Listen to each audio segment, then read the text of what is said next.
Bueno, pues hola a todos y bienvenidos una semana más al podcast. Esta semana tenemos entrevista ni nada más ni nada menos que con May R. Ayamonte, que viene a hablarnos de Las Niñas Salvajes, su última novela publicada. Dicho esto, pues hola May y bienvenida al podcast. Pues muchísimas gracias. Bueno, siempre suelo empezar los podcasts haciendo una pregunta que será copiada a Ana González, tú, que no vamos a engañarnos. Que es preguntando quién es Mayer Ayamonte. Me tengo que decir a mí misma. Maya Rayamonte, pues te podría decir que, bueno, soy escritora, sobre todo durante muchos años he trabajado en creación de contenido.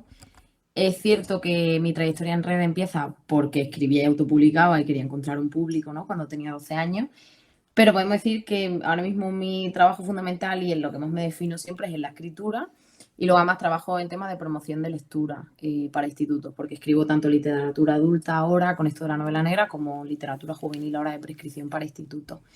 Y que además, pues nada, es una ayamontina, porque soy de Ayamonte, aunque mucha gente me pregunte si Ayamonte es mi apellido, no lo es, o sea, es mi seudónimo, y vivo en Granada. De hecho, vivo en el Albaicín, estoy enamorada de este barrio, por eso también mi primera novela negra, Las Niñas Salvajes, está ambientada aquí en el Albaicín. Y es una persona muy normal, porque yo la verdad que no utilizo mucho las redes, me dedico a mi trabajo con la literatura, tengo amigas como que están fuera del mundo, ¿no? También llevo mi empresa, Literally Box, que luego no sé si hablaremos también de eso. Pero Alguna bueno, pregunta que te haré si se me ocurre, pero de sí. eso hablamos después. Sí, pero bueno, que aunque trabajo, la mayor parte de mi vida ni siquiera está alrededor del trabajo, ¿no? Y aunque los libros es mi motivación en la vida, últimamente intento que sean más mi hobby que mi trabajo cuando puedo. Bien, ¿de dónde te surgió la idea de escribir Las Niñas Salvajes? Pues bueno, Las Niñas Salvajes llega en un momento de mi carrera muy complicado porque yo había estado escribiendo literatura juvenil, además para librerías, digamos, para el circuito comercial. Fue lo que empecé escribiendo cuando tenía 12 años y seguí escribiendo eso hasta que tenía 21 o 22. Mi última novela que se publicó de manera comercial fue Contracorriente, con Editorial Planeta, con el sello Crossbooks. Y tenía claro que quería dar un cambio, no sabía muy bien cómo.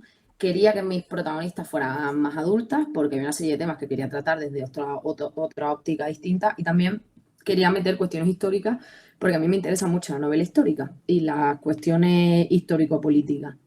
Entonces llega en un momento muy complicado. Yo tenía justo a mis agentes, quería dar el cambio.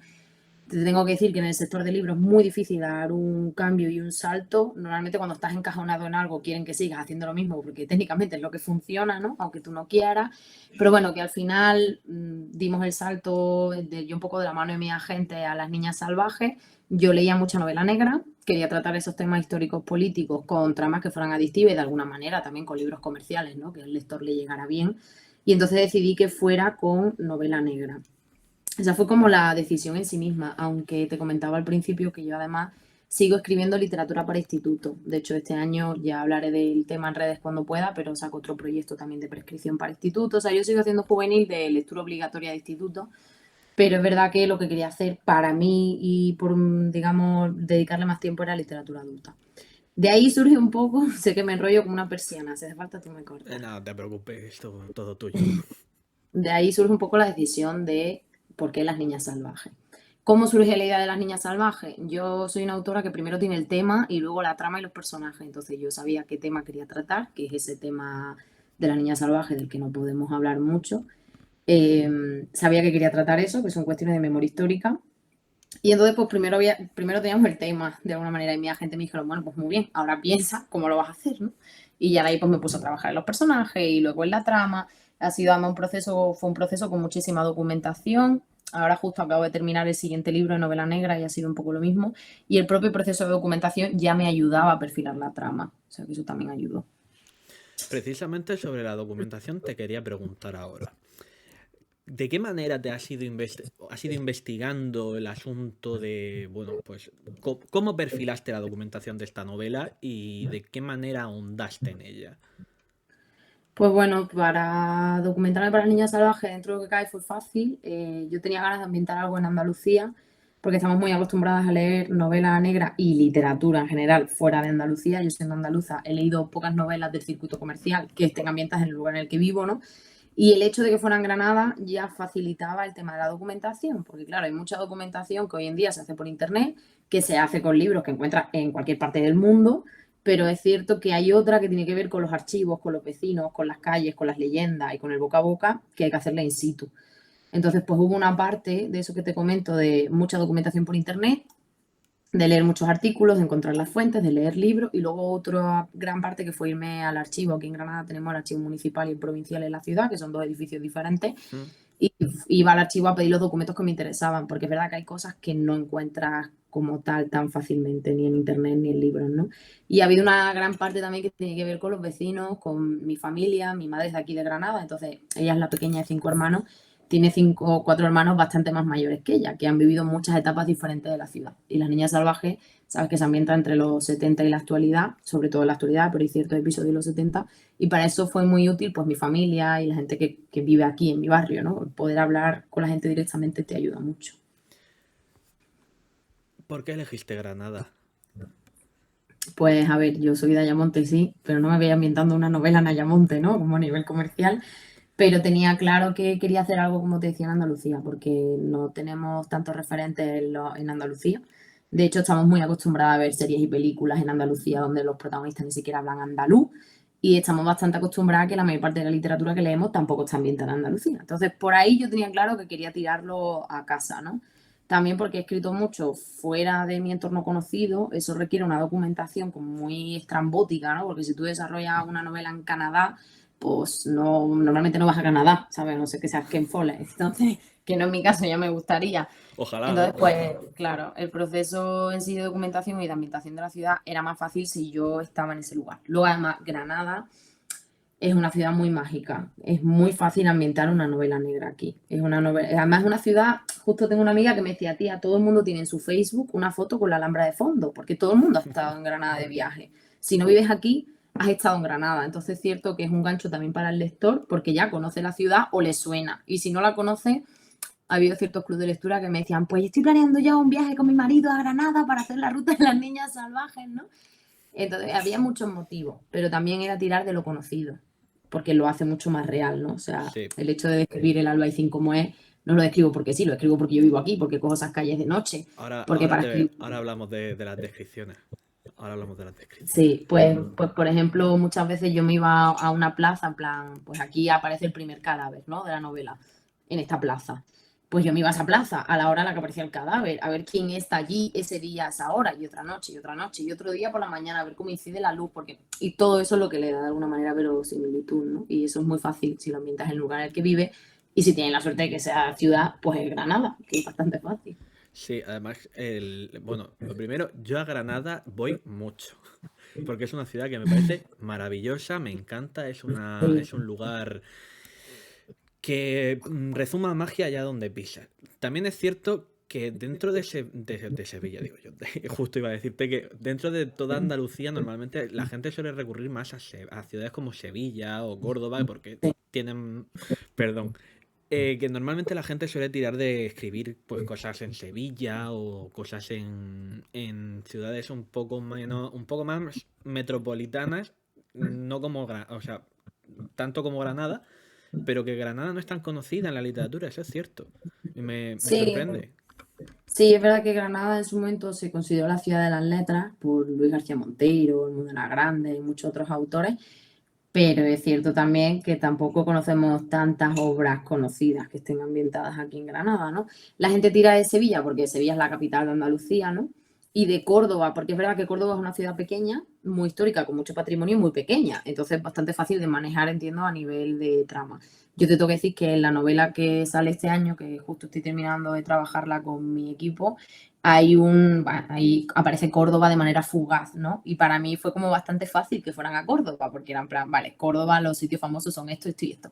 Granada es un poco más grande, tampoco es que Granada sea inmensa, pero sí que creo que para mí Granada es la ciudad más bonita que tenemos en España. Y además es una ciudad con un patrimonio brutal, o sea, tenemos una herencia andalusí que es espectacular y es muy fácil poder jugar con eso. O sea, es una ciudad que se presta a eso. Granada no es la ciudad más bonita de España, es la ciudad más bonita del mundo. Yo también lo creo, pero luego me dicen que soy mucho vinista, ¿sabes? Entonces, pues... Me pasa lo mismo. Además que ahora para primeros de marzo a lo mejor voy para allá con unos amigos, entonces pues bueno, chupipandi. Eh, Te tengo que decir que gracias a ti me he conseguido trasladar a las calles del Albaicín en más de una ocasión, a la Plaza Larga, Plaza Grande, al Paseo de los Tristes. ¿De qué manera has trabajado esas pedazos de descripciones? Pues a ver, no ha sido fácil porque además yo bueno, yo estudié filología inglesa, yo no soy experta ni en patrimonio ni en el tema de bellas artes, entonces tampoco es fácil saber si una iglesia, para mí, que vengo del catecismo máximo en ese sentido, si una iglesia es gótica, neoclásica o mudéjar. Pero bueno, tuvo mucho que ver con el proceso de documentación. O sea, a nivel de descripciones arquitectónicas, la documentación a tope fue lo que me ayudó. Ahora sí te digo que ya sé diferenciar una cosa de otra, no me ha quedado más que aprender. Y luego, pues volvemos a lo mismo, un poco las experiencias propias, ¿no? El vivir aquí, el saber qué ocurre en esas plazas, qué ruido hay, que si hay terrazas, si no hay, qué es lo que suele pasar, qué es lo que ocurre de noche, tiene que ver con vivir aquí. Yo he vivido en el Albaicín 4 años, lo conozco bien, sigo viviendo aquí y luego además volvemos a lo mismo, el hablar con la gente te facilita que la novela tenga humanidad, porque muchas de las historias que aparecen no son mías, ¿no? Son de gente de mi entorno. Pero bueno, me alegro que te haya transportado, qué bien. Es lo que te digo. A lo mejor estaba leyendo y me estaba trasladando directamente a la Plaza Birrambla o al Realejo, que además la última vez que estuve en Granada estuve precisamente alojado en el Realejo, o sea que era como estar allí directamente. Sí. Y como tengo Granada fresca y no vivo demasiado lejos tampoco, pues es como que te trasladas ahí. Es vivir Granada a través de la lectura. Sí, yo tenía claro cuando escribía Las Niñas Salvajes y me pasaba un poco con mis agentes, ¿no? Siempre hablo en plural porque siempre hablo de ellos porque siento que somos un equipo. Teníamos claro que Granada tenía que ser un personaje más de la novela. Y es cierto que hay dos rangos de opiniones, los de, Dios mío, qué pesada con las descripciones, basta ya, o sea, estoy aburrida de Granada, y otros lectores que dicen, buah, me ha encantado porque las descripciones me transportaban a la ciudad y las disfrutamos un montón, ¿no? Entonces, para nosotros Granada tenía que ser un personaje clave de la novela y yo creo que Las Niñas Salvajes lo hemos conseguido, porque conocer Granada y su historia, ¿no? Sí, de hecho, jugáis muy bien, o sea, habéis jugado muy bien con el tema de hemos introducido a Granada de una manera diferente a cómo se suele. Es que yo, en tema de novela histórica, he leído, soy muy obseso de Granada, ¿vale? Me gusta mucho la ciudad. Y Sí. he leído autores que, bueno, que hablan sobre todo del proceso. De hecho, un segundito que me voy a encender la luz, porque si no, no me veo. Mm. Eh, He leído autores como Mario Villenlucena, Andrea de Morales, que han escrito sobre Granada, que no juegan tanto con el ambiente. Bueno, Andrea sí. Andrea sí juega mucho con el ambiente, pero no juegan tanto como el ambiente como lo has hecho tú. Sí. Tú has conseguido que te traslades a la ciudad. E incluso hasta puedas oler las castañas asadas de la Plaza Birrambla.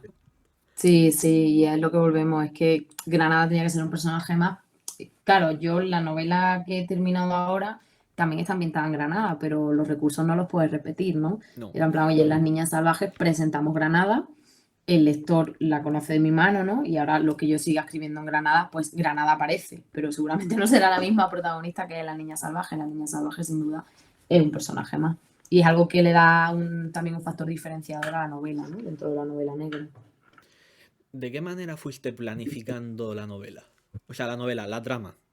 Sí, La trama. pues a ver, yo escaleto, empecé escribiendo sin escaleta, era escritora de brújula, ¿no? De estas que improvisan y me bloqueaba cada 2 por 3. Y ya, pues no sé, en alguno de mis libros juveniles dije, hasta aquí, Mai, tienes que escaletar.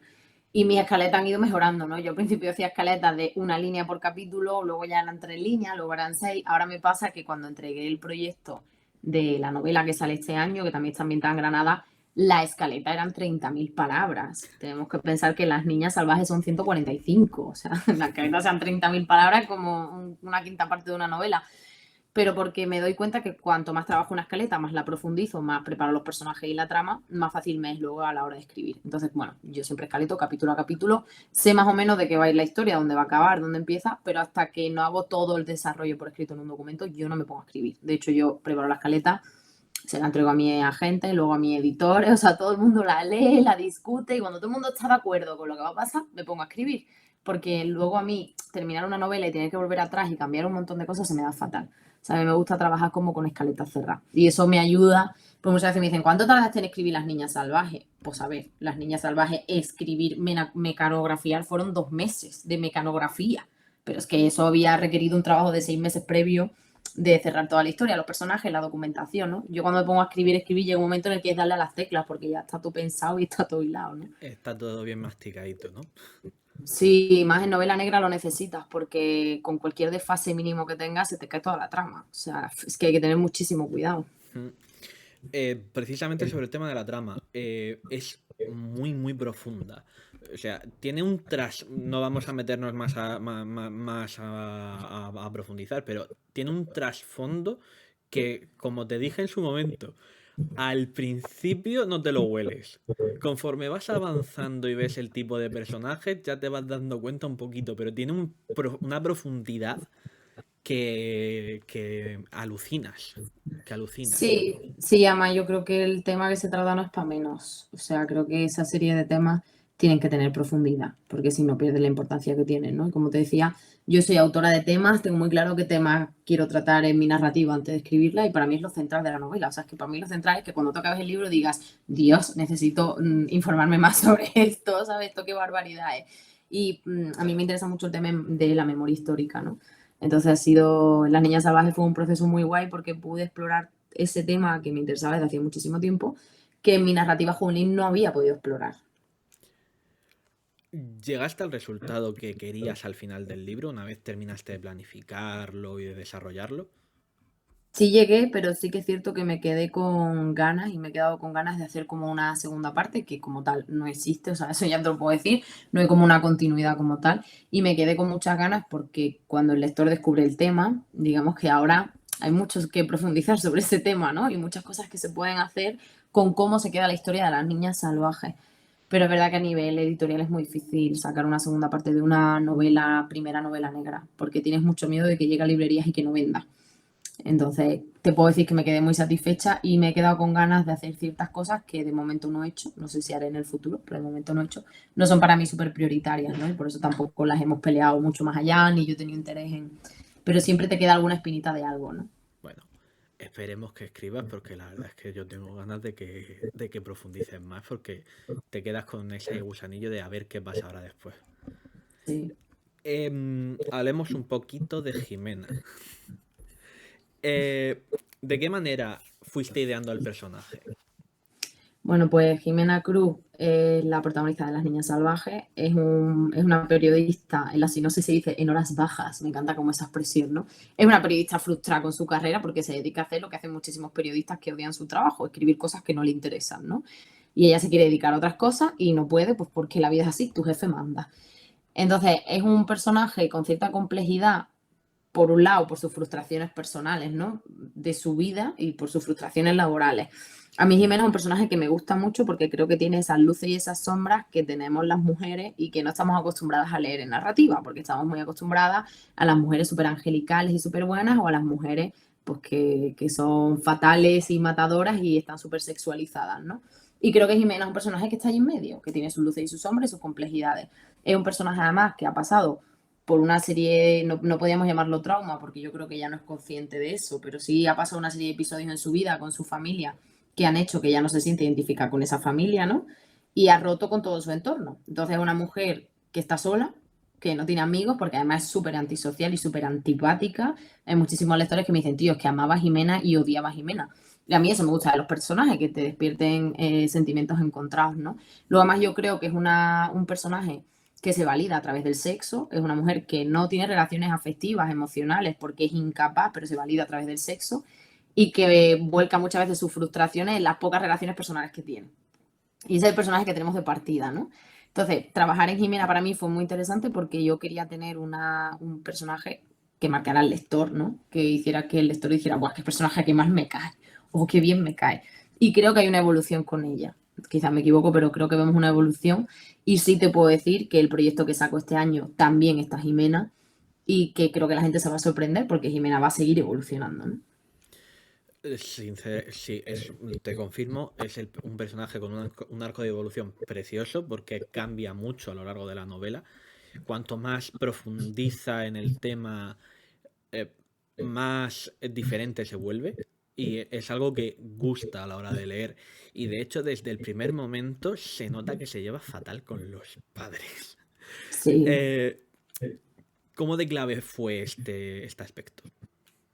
Pues para mí era muy importante porque la familia de Jimena pertenece a la élite granadina que existe, ¿no? De hecho, he conocido lectoras granadinas que me han dicho, tío, es que defines muy bien la élite granadina. Bueno, pues ella pertenece a una familia que es de la élite granadina, prácticamente del Opus Dei, aunque no lo son, son sumamente católicos, con un código de valores súper estricto, que además proyectan en su hija, porque Jimena tiene una hermana, sus padres proyectan en su hija lo que les gustaría haber sido y lo que ellos son, ¿no? Entonces Jimena nunca está a la altura, porque Jimena no se parece nada a su familia. Entonces, para mí ese conflicto era muy importante para el desarrollo de la trama. Creo además que cuando el lector acaba Las Niñas Salvajes, como que le hace sentido, ¿no? La relación que tiene Jimena con sus padres, porque es fundamental para la construcción de la trama de la novela, ¿no? Evidentemente, no todas las relaciones familiares son traumáticas. En el caso de Jimena, pues vemos que sí, ¿no? Que tiene una familia con la que no encaja. Pero también volvemos a lo mismo. También estamos muy acostumbrados a ver en literatura las relaciones familiares súper idealizadas. Y hay todo tipo de familia y todo tipo de relaciones familiares. ¿Qué hay de Mai en Jimena y de Jimena en Mai? Bueno, pues te puedo decir que mi entorno dice que hay muchas cosas y evidentemente hay otras que no, ¿no? Yo no tengo esa incapacidad emocional que tiene Jimena, pero sí que es verdad que soy fumadora compulsiva como Jimena, siempre me ha encantado el vino blanco como le encanta a Jimena y tengo ciertos arranques de ira como tiene Jimena, ¿no? O sea, siempre hay detalles que tienes en común con tus personajes. No son tantos, ¿eh? Pero siempre hay. Y además no te das cuenta de cuánto proyectas de ti mismo en tus protagonistas, pero siempre proyectas. Las Niñas Salvajes tiene un trasfondo, como te he dicho antes, tiene una trama muy profunda y además tiene un trasfondo reivindicativo de memoria histórica, de históricamente Granada, reivindicativo de las propias mujeres, la reivindicación de la propia Jimena. ¿De qué Bueno, ya me has dicho que a ti te gustan los temas del libro. ¿De qué manera has trabajado ese aspecto del libro? Porque yo sé Pues que bueno, un segundito, sé que tú eres muy reivindicativa, sobre todo en redes sociales. sí, sí, bueno, yo llevo siendo activista política desde que tenía 16 años, en el movimiento estudiantil, en el movimiento feminista, en el movimiento antidesahucio y de vivienda, he estado en mil cosas y sigo estando en mil cosas. Entonces, evidentemente, mi narrativa es una influencia de mi vida diaria fuera del trabajo, ¿no? Cuando hablábamos al principio de que yo tengo una vida muy normal, pues además que soy activista política desde hace muchísimos años, además tengo un máster en estudios de género, aunque yo siempre digo que la formación en perspectiva de género no me la dio el máster, me la dio mis asambleas feministas en las que he estado y está en la calle, ¿no? Que al final es donde muchas veces aprendes política de verdad.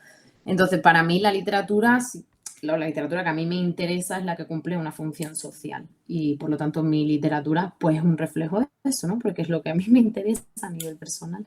Entonces, ¿cómo lo trabaja? Bueno, hay una gran parte de haber hecho política en la calle, de vivencias personales, de haber leído mucho de X cuestiones y sobre todo también de tener referentes. Y en la cuestión de la memoria histórica, nuestra generación, que no ha vivido las cuestiones que se reivindican en memoria histórica, tiene mucho que aprender de las generaciones que sí lo vivieron y lucharon y siguen luchando contra todas esas cosas, ¿no? Entonces es verdad que tengo la suerte de bueno, venir de una familia muy política y de que hay entornos fuera de mi familia, cercano a mis padres, que vienen del movimiento de la memoria histórica. Y eso también me ha servido mucho para tener cierto tacto a la hora de tratar ciertos temas y para documentarme.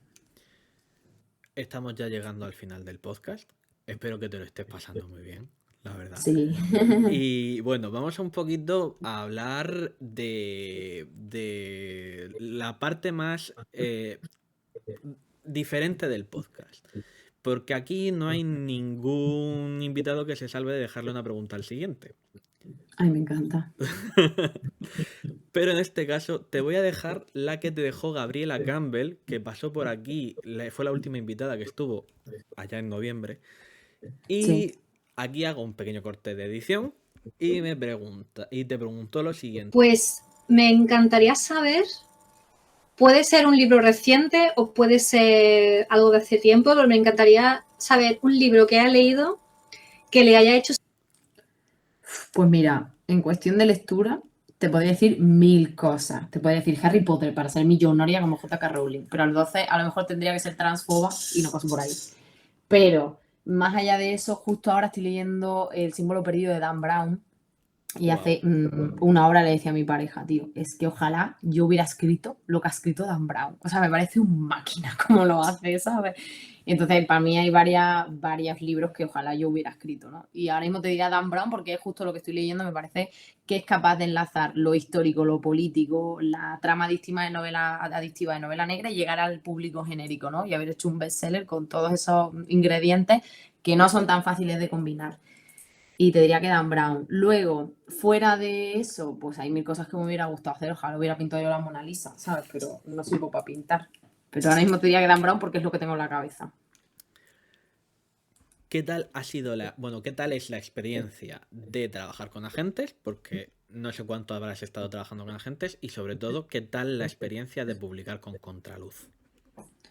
Pues a ver, trabajar con agentes. Yo llevo con mi agente, empezamos justo antes del confinamiento, que eso fue en 2022, creo. Y es que ya no... 2020. Hace Eso, en 2022, madre mía, en 2020, eso van a cuando... hacer 3 años ya. Pues justo en febrero de 2020 entré yo en la agencia, ¿no? Yo antes nunca había tenido agentes y llevaba ya tiempo como en la mente queriendo tener agente. Entonces, en ese sentido, la verdad que para mí la experiencia ha sido muy buena. Para mí, brutal, porque al final te cansas de pelearte por ti mismo y dar la cara a tú. Y la misma editora con la que estás trabajando el texto, con la que te estás peleando por el contrato, sabes, como muy raro. Entonces, yo en ese sentido estoy como muy tranquila y a mi agente le debo la guía, porque muchas veces los escritores y las escritoras necesitamos que nos orienten. Y luego, ¿qué tal trabajar con Contraluz? Yo estoy contentísima. He estado en diferentes casas editoriales, de hecho tengo libros en varias casas editoriales y te puedo decir que estoy contentísima porque mi editora es muy crack. Tengo una editora feminista, políticamente muy consciente, que además creo que tiene mucha visión, o sea, el catálogo de Contraluz, hay una serie de libros que a mí me fascinan, ¿no? Y todo el equipo de Contraluz es como una familia, porque además cuando trabajas con equipos pequeños, que no estás trabajando con 30 personas a la vez, es mucho más fácil trabajar. Y yo eso se lo agradezco mucho a Contraluz. Y la verdad que estoy muy contenta con ellos. Creo que han hecho muy buen trabajo con Las Niñas Salvajes y están haciendo muy buen trabajo con el libro que se viene este año también. Porque también sale con ellos, ¿eh? Chachi. En cuanto lo saques, te prometo que me lo compro y me lo leo, porque te tengo que traer de vuelta. Sí, sí, sí, sí. Además, este yo creo que va a dar que hablar, cuanto menos. Seguro. Y bueno, vamos ya con la parte final del podcast. Como te he dicho antes, vamos a empezar primero por libros. Vale. Aquí la gente últimamente ha cogido carrerilla y ha empezado a recomendar entre 3 y 5 libros. O sea que tienes carta blanca para comentarnos el libro o los libros que más te apetezca recomendarnos. Madre mía, qué difícil. Pues a ver, yo te voy a recomendar un libro de ficción mitológico, guión, no ficción, porque es ficción, pero está basado en la mitología griega, que es Circe, de Madeline Miller, que yo creo que lo conocerás. Sí. Es la historia del personaje mitológico de Circe, reescrito con una perspectiva de género, que me parece muy interesante. En esa línea hay otro, espérate que lo tengo aquí, que te dice el título, porque soy malísima con los nombres. Aquí está, coño. Es El silencio de las mujeres, de Pat Barker, que te cuenta la Ilíada desde la perspectiva de las mujeres, que me encantan esos libros. Luego te diría que de novela negra siempre recomiendo a Steve Larson, Millennium, Los hombres que no amaban a las mujeres. Es un gran referente para mí. En poesía, por recomendar algo de poesía, Elvira Sastre, porque a mí me gusta mucho Elvira Sastre. Y ya por último, y me callo, recomiendo siempre también cuando puedo un libro de no ficción. Y en este caso me gustaría recomendar Calibán y la bruja, de Silvia Federici, que es una de mis autoras feministas con perspectiva de género como referentes totales. Y si alguien quiere leer sobre la caza de brujas con una perspectiva feminista, más allá de lo mitológico y todas esas cosas que yo, además, odio que se vincule el tema de las brujas con lo simbólico, pues Silvia Federici, porque hace un análisis materialista muy interesante. Me encantaría a mí leer, leer, investigar y tarde o temprano escribir algo sobre la caza de brujas. A nivel novela. A nivel novela. Porque Sí, creo que no se ha tenido en cuenta no se ha tenido en cuenta la parte perseguida, no la parte perseguidora. eso. Sí, sí, no, yo de hecho es uno de los temas que tengo pendiente también en mi narrativa, en la caza de brujas. Empecé un doctorado sobre el tema de la caza de brujas y lo dejé por el trabajo, ¿no? Y es un tema que me apasiona y del que no tenemos ni idea, porque ha sido uno de los genocidios más importantes de la historia de Europa y a nosotros no nos lo cuentan en clase. O sea, es que es muy heavy. Se cuentan, se dejan de hablar tantas cosas en clase, Mai. Tantísimas, sin ir más lejos de todo el tema de las fosas comunes. De eso no se habla ya tampoco. Se sabe que hubo No, no, claro fusilamientos, que pero no se habla. La pregunta que quiero que le dejes al siguiente invitado. Que el siguiente invitado es como Ana González Duque, pero centrado en autopublicados. Que se llama Vivian Gabasa. vale. Pues no conozco a otra persona, pero luego mándame su perfil para yo saber quién es. Pero vamos, la pregunta sería la misma para todo el mundo. Y es que nos digan qué personaje femenino de la literatura han leído que les haya marcado y por qué. Y si le puedo hacer una pregunta entre paréntesis tipo, ¿crees que tenía perspectiva de género la construcción de ese personaje? También, en plan, Vale. ya que estamos. Y aquí, de este podcast, no se puede terminar sin que tú despidas el podcast como quieras. Así que el micrófono es Ay, tuyo. qué tensión. Bueno, pues muchísimas gracias a todos y a todas por escuchar este podcast. Espero que os haya gustado este episodio entre David y yo, hablando de mí y de las niñas salvajes, por muy ególatra que suene. Espero que leáis Las Niñas Salvajes y que sigáis escuchando este podcast. Y a leer, que hace falta lectores para que todos comamos de este sector, porque si no aquí nadie come. Un besito.